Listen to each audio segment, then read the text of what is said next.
Assalamualaikum semuanya, selamat datang di channel Kursiatul Khalisah.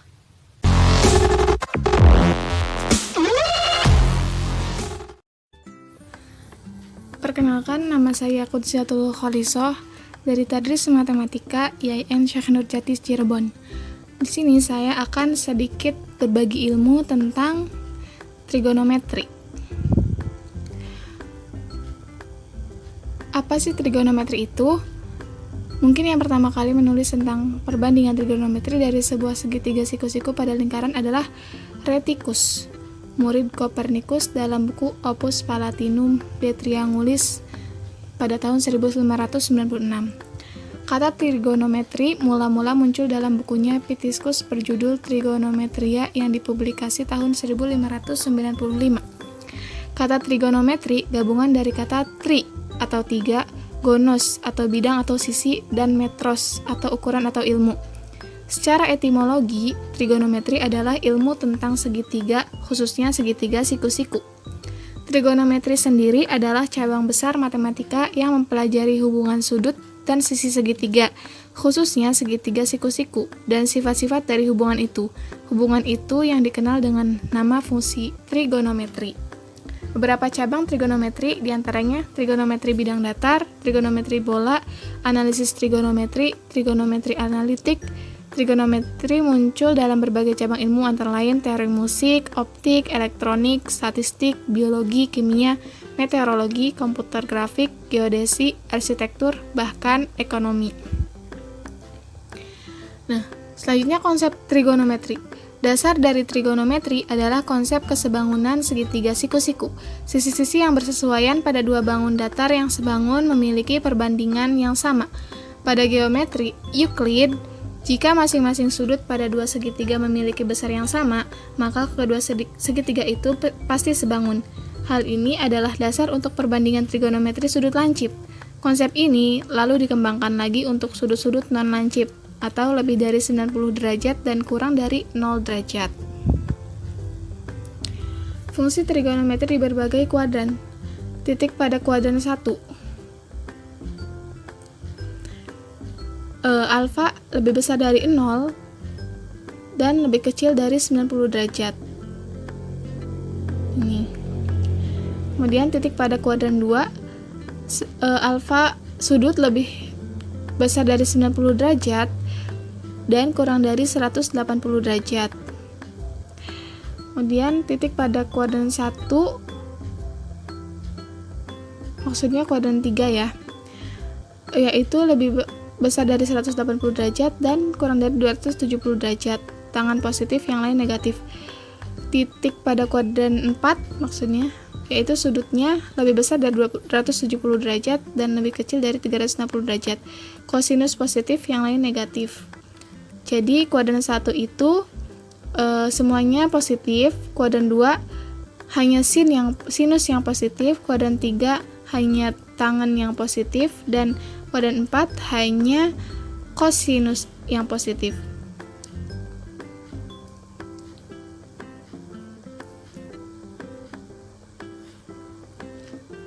Rumus trigonometri. Yang pertama ada rumus jumlah dan selisih dua sudut. Rumus untuk kosinus jumlah selisih dua sudut, yaitu ada rumus cos A plus B, yaitu cos A dikali cos B dikurangi sin A dikali sin B. Sedangkan untuk cos A min B, cos dalam kurung A min B, sama dengan cos A dikali cos B ditambah sin A dikali sin B. Yang kedua, rumus untuk sinus jumlah dan selisih dua sudut. Sin A plus B sama dengan sin A cos B ditambah cos A sin B. Sedangkan sin dalam kurung A min B sama dengan sin A cos B kurangi cos A sin B. Lalu, rumus trigonometri untuk sudut rangkap. Yang pertama, dengan menggunakan rumus sin dalam kurung A plus B untuk A sama dengan B, maka diperoleh sin 2A sama dengan sin A plus B sama dengan sin A cos A plus cos A sin B sama dengan 2 sin A cos A. Jadi, sin 2A yaitu sama dengan 2 sin A cos A. Kemudian dengan menggunakan rumus cos dalam kurung A plus B untuk A sama dengan B, maka diperoleh cos 2A sama dengan cos A plus A. Yang tadi di slide sebelumnya, kalau cos A plus A itu menjadi cos A dikali cos A kurangi sin A dikali sin A, sama dengan cos kuadrat A sama dengan sin kuadrat A. Maksudnya kuadrat ya. Lalu, atau cos 2A sama dengan cos kuadrat A dikurangi sin kuadrat A. Menjadi cos kuadrat A dikurangi dalam kurung 1 min cos kuadrat A. Menjadi cos kuadrat A dikurangi 1 plus cos kuadrat A, karena min bertemu dengan min menjadi plus cos kuadrat A. Lalu menjadi 2 cos kuadrat A min 1. Ini ditemukan rumus kedua. Atau cos 2A sama dengan cos kuadrat A dikurangi sin kuadrat A, atau cos kuadrat A itu sama dengan 1 min sin kuadrat A dikurangi sin kuadrat A yang di atas, sama dengan 1 min 2 sin kuadrat A. Ditemukan rumus yang ketiga. Dari persamaan 1, 2, 3 didapatkan rumus sebagai berikut. Jadi cos 2A yaitu sama dengan cos kuadrat A dikurangi sin kuadrat A, sama dengan juga 2 cos kuadrat A min 1, sama dengan juga 1 min 2 sin kuadrat A. Lalu ada perkalian, penjumlahan, dan pengurangan sinus dan kosinus. Yang pertama, rumus perkalian sinus dan kosinus. 2 sin A dikali sin B sama dengan cos A min B dikurangi cos A plus B. 2 sin A cos B sama dengan sin A plus B tambah sin A min B. 2 cos A sin B sama dengan sin A plus B dikurangi sin A min B. 2 cos A cos B sama dengan cos A plus B plus cos A min B. Rumus penjumlahan dan pengurangan sinus dan kosinus. Sin A plus sin B sama dengan 2 sin setengah A plus B dikali cos setengah A min B. Sin A min sin B sama dengan 2 cos setengah A plus B sin setengah A min B. Cos A plus cos B sama dengan 2 cos setengah A plus B dikali cos setengah A min B. Cos A min cos B sama dengan min 2 sin setengah A plus B dikali cos setengah A min B. Identitas geometri. Untuk membuktikan suatu persamaan merupakan identitas atau bukan, maka persamaan itu diubah dengan salah satu dari cara-cara berikut. Yang pertama, mengubah bentuk ruas kiri sehingga menjadi bentuk ruas kanan. Yang kedua, mengubah bentuk ruas kanan sehingga menjadi bentuk ruas kiri. Yang ketiga, mengubah bentuk ruas kiri maupun ruas kanan sehingga menjadi bentuk yang sama. Contoh soal. Tentukan nilai dari 2 cos 75 derajat kali cos 15 derajat.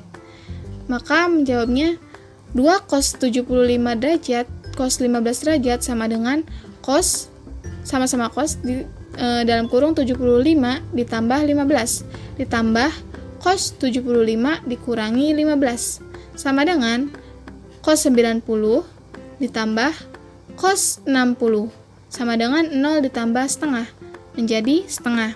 Yang kedua, tentukan nilai dari sin 105 derajat ditambah sin 15 derajat. Maka menjawabnya sin 105 derajat ditambah sin 15 derajat sama dengan 2 sin setengah dalam kurung 105 ditambah 15 dikali cos setengah dalam kurung 105 dikurangi 15 sama dengan 2 sin setengah dikali 102 derajat dikali cos setengah 90 derajat sama dengan sin 60 derajat cos 45 derajat. Yang ketiga, buktikan bahwa sin pangkat 4 alfa dikurangi sin kuadrat alfa sama dengan cos pangkat 4 alfa dikurangi cos kuadrat alfa. Maka jawab sin pangkat 4 alfa dikurangi sin kuadrat alfa sama dengan sin kuadrat alfa dikuadratkan dikurangi sin kuadrat alfa sama dengan 1 cos kuadrat alfa dikuadratkan dikurangi 1 cos kuadrat alfa sama dengan 1 min 2 cos kuadrat alfa ditambah cos pangkat 4 alfa dikurangi 1 ditambah cos kuadrat alfa sama dengan cos pangkat 4 alfa kurangi cos kuadrat alfa. Berarti terbukti. Aplikasi trigonometri dalam kehidupan sehari-hari ada banyak sekali contohnya. Sering kita lihat diantaranya trigonometri umumnya juga digunakan dalam mencari ketinggian menara dan pegunungan. Kemudian ada juga trigonometri juga digunakan dalam oseanografi dalam menghitung ketinggian gelombang air laut. Lalu digunakan untuk mengukur ketinggian suatu pohon. Lalu trigonometri juga digunakan dalam menemukan jarak antara benda-benda angkasa. Fungsi sinus dan kosinus merupakan dasar bagi teori fungsi periodik seperti pada gelombang suara dan cahaya.